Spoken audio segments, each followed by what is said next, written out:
Indonesia adalah salah satu negara yang termasuk ke dalam kategori negara yang merdeka pada tahun 1945. Namun, walaupun Indonesia telah menjadi negara yang merdeka, tetapi Indonesia tetap harus menghadapi banyak konflik atau permasalahan yang harus ditangani. Salah satunya adalah konfrontasi terhadap Malaysia. Sebenarnya, apa yang melatar belakangi terjadinya konfrontasi terhadap Malaysia? Jadi, yang melatar belakangi terjadinya konfrontasi terhadap Malaysia adalah munculnya keinginan Tengku Abdul Rahman dari Persekutuan Tanah Melayu dan Lee Kuan Yew dari Republik Singapura untuk menyatukan kedua negara tersebut menjadi Federasi Malaysia. Rencana pembentukan Federasi Malaysia menuai pertentangan dari Filipina dan Indonesia. Filipina menentang karena memiliki keinginan terhadap wilayah Sabah di Kalimantan Utara. Filipina menganggap bahwa wilayah Sabah adalah secara historis milik Sultan Sulu. Sedangkan Indonesia menentang karena menurut Presiden Soekarno menganggap pembentukan Federasi Malaysia sebagai proyek neokolonialisme Inggris yang dapat membahayakan revolusi Indonesia. Untuk meredakan konflik di antara ketiga negara tersebut, maka diadakan konferensi Malaysia, Filipina, dan Indonesia di Filipina 31 Juli sampai 5 Agustus 1963. Dari konferensi tersebut, maka dihasilkanlah 3 dokumen penting, yaitu Deklarasi Manila, Persetujuan Manila, dan Komunike Bersama. Inti dari ketiga dokumen tersebut adalah Indonesia dan Filipina menyambut baik pembentukan Federasi Malaysia jika rakyat Kalimantan Utara menyetujui hal tersebut, sehingga dapat diketahui keinginan rakyat di daerah-daerah yang akan dimasukkan ke dalam Federasi Malaysia. Sekretaris Jenderal PBB membentuk tim penyelidik dan memulai tugasnya di Malaysia pada tanggal 14 September 1963. Namun, sebelum penyelidikan diselesaikan, Federasi Malaysia diproklamasikan pada tanggal 16 September 1963.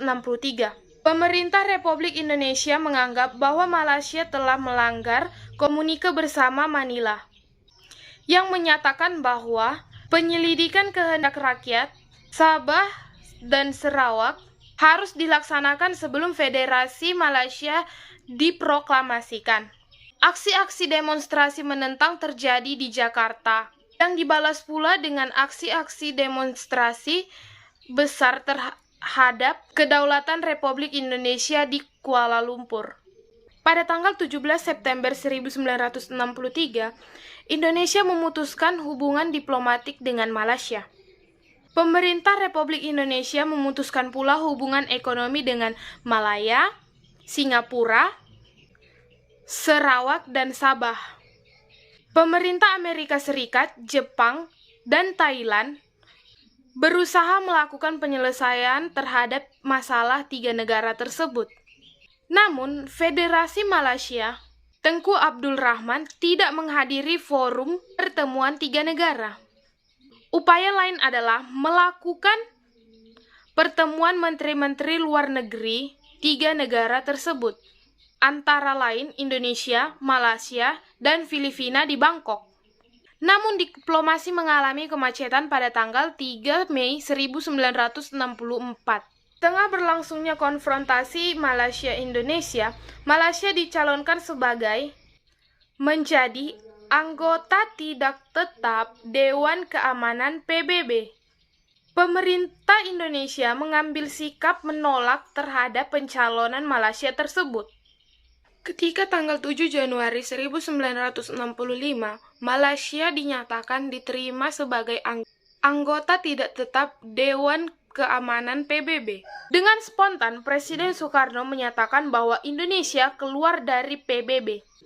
Karena keluarnya Indonesia dari PBB, Indonesia kehilangan satu forum yang dapat digunakan untuk menyelesaikan persengketaan dengan Malaysia secara damai.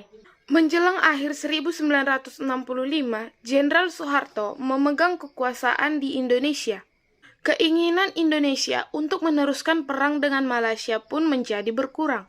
Pada tanggal 28 Mei 1966, di konferensi Bangkok, Thailand, Kerajaan Malaysia dan pemerintah Indonesia mengumumkan penyelesaian konflik kekerasan berakhir di bulan Juni.